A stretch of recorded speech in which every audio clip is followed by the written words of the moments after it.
मैं विधानसभा की कमेटी में विधानसभा में भी जाता हूं और जनता के बीच भी जाता हूं। जो हालात आजादी के बाद में इस वर्ष पानी और बिजली को लेकर हुए राजस्थान में आज तक नहीं। राजस्थान में पानी का अभाव है, लेकिन डबल इंजन की सरकार है, लोग पानी पानी कर रहे हैं। जब मैं बीजेपी के एमएलए से भी मिलता हूं तो वो ऑफ द रिकॉर्ड भी कहते हैं सब बहुत बुरी हालत है, हम तो गाँव में नहीं जा सकते। अगर आज ये हालत है कि उनका सत्ताधारी दल का एमएलए नहीं जा सकता, हम तो निर्दलीय हैं, लेकिन हम जनता के लोग हैं।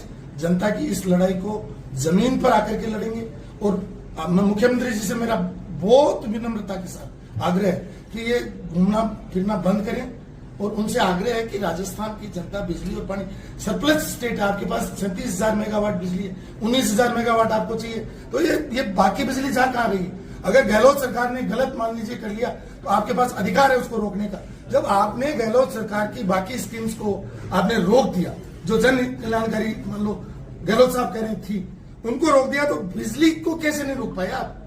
कहां चले गए थे आप? तो मेरा मीडिया से यह कहना है कि उस समय मंत्री कहां थे, अफसर कहां थे और मुख्यमंत्री कहां थे जब बिजली के लिए जनता तरस रही थी? इसको आप सर्च करिए, आपको पता चल जाएगा कि देश प्रदेश की क्या हालात है। दादा नवाब कायम खान जी की आज शहादत का दिन है और कौम कायम खानी पूरे विश्व में आज इसको शहादत दिवस के रूप में मना रही है।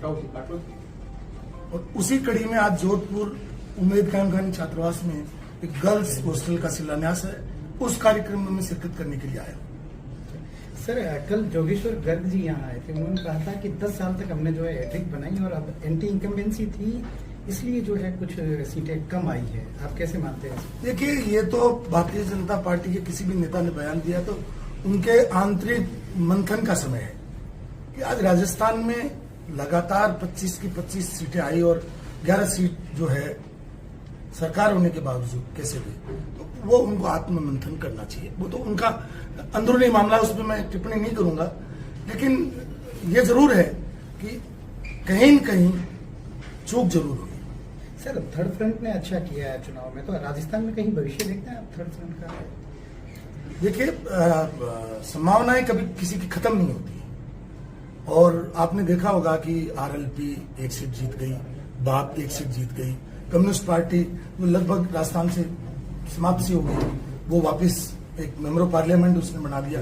तो कहीं न कहीं लोगों के मन में दोनों पार्टियों को, कांग्रेस और भाजपा, दो बड़ी पार्टियों को विचार करना चाहिए कि 3 ही लोग लड़े, तीनों जीत गए, उनका 100% स्ट्राइक रहा और बीजेपी 25 पर लड़ी, उनका जो है लगभग आधे के बराबर हो गया। मुझे लगता है कि ये विषय तो कहीं न कहीं जनता के मन में तो भाव है। सर, इस जनादेश को कैसे देखते हैं, क्योंकि ना दोनों पार्टियों से जनता खुश नहीं है ज्यादा? आप देखिए, मैंने आपको कहा कि बाप एक नई पार्टी है और एस्टेब्लिश्ड लीडर थे महेंद्रजीत मालवीय, उनको लगभग 2.5 लाख वोटों से हरा दिया और भाजपा में आ गए। कांग्रेस की उनकी पार्टी उनके साथ थी। उसके बाद में एक नौजवान व्यक्ति जिसका संगठन अभी खड़ा नहीं हुआ और उसने बड़े मार्जिन से हरा दिया, तो ये सोचने का विषय। और नागौर में आरएलपी का संगठन अभी भी लोकसभा चुनाव गए हैं, वो स्वयं आरएलपी के जो अध्यक्ष हैं वो मतलब किनारे पर आए, उसके बाद में उनकी जीत हुई। और इसी तरीके से कम्युनिस्ट पार्टी ये लगातार 7 बार आ रही है, हमरा राम जी कॉमरेड इसी, और बहुत जमानत जब्त हुई है 7 बार, और वो मेंबर ऑफ पार्लियामेंट बन गए। और लोगों ने अपनी पार्टियां छोड़ करके जो दूसरी पार्टी विचारधारा में थे, कोई बीजेपी विचारधारा का था, कोई कांग्रेस विचारधारा का था, उन्होंने भी कम्युनिस्ट विचारधारा को वोट दिए। तो ये बहुत ही चिंता का विषय है, क्योंकि जिनका संगठन मजबूत है, जो सरकारें हैं, डबल इंजन की सरकारें, उनके लिए चिंता का विषय। हम तो निर्दलीय हैं।